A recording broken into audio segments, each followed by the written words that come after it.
வணக்கம். இந்த காணொளியில் நாம் மில்லர் சுட்டெண்களை பற்றி விரிவாக காண்போம். ஒரு படிகத்தில் உள்ள அலகு கூட்டை அல்லது முதல்நிலை கூட்டை நாம் கணித ரீதியாக பல வழிகளில் ஒரு தளத்தைக் கொண்டு வெட்டலாம். இதனை கற்பனை செய்ய ஒரு மாம்பழத்தை நாம் கூர்மையான கத்தியை கொண்டு ஒரு துண்டாக வெட்டுவது போன்று எடுத்துக் கொள்ளலாம். இங்குள்ள இயங்குபடம் இந்த செயல்பாட்டை விவரிக்கின்றது. இந்த இயங்குபடத்தில் உள்ள பந்து போன்ற முப்பரிமாண வடிவத்தை பல வழிகளில் வெட்டுவதை அந்த தளம் வடிவம் முழுவதும் சுழன்று நகர்வதைக் காணலாம். அவ்வாறு நகரும் பொழுது அது ஏற்படுத்தும் வெட்டுகளையும் காண முடியும். இதேபோல் படிகத்தையும் பல்வேறு வழிகளில் வெட்ட முடியும். ஆனால் ஒரு படிகத்தில் குறிப்பிட்ட படிக அணி அல்லது சட்டக புள்ளிகளில் ஒரு தளம் வெட்டுவதை எப்படி கணித ரீதியாக தெரிவிப்பது? இப்படி கணித ரீதியாக வெளிப்படுத்துவதற்கு பெயர்தான் மில்லர் சுட்டெண்கள். Miller சுட்டெண்கள் H.K.L. என்ற 3 முழு வெண்களாகும். இது அந்த தளம் எப்படி படிக சட்டகத்தை வெட்டியது என்று கணித ரீதியாக தெரிவிக்கும் முழுவெண்கள் ஆகும்.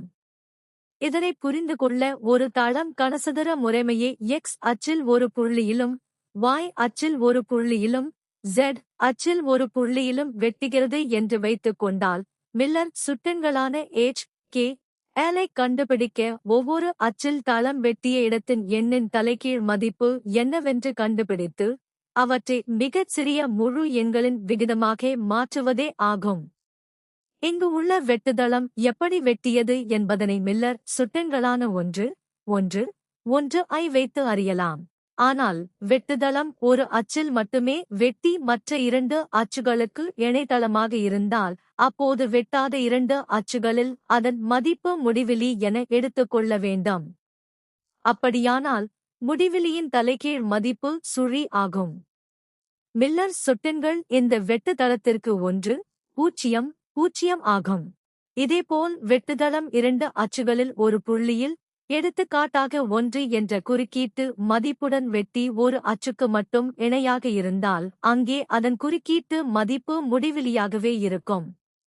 இவ்வாறு கணக்கிட்டு ஒவ்வொரு குறுக்கீட்டு மதிப்புகளுக்கும் தலைகீழ் மதிப்பை எடுத்தால் மில்லர் சுட்டெண்கள் 1 0 என்பனவாகும்.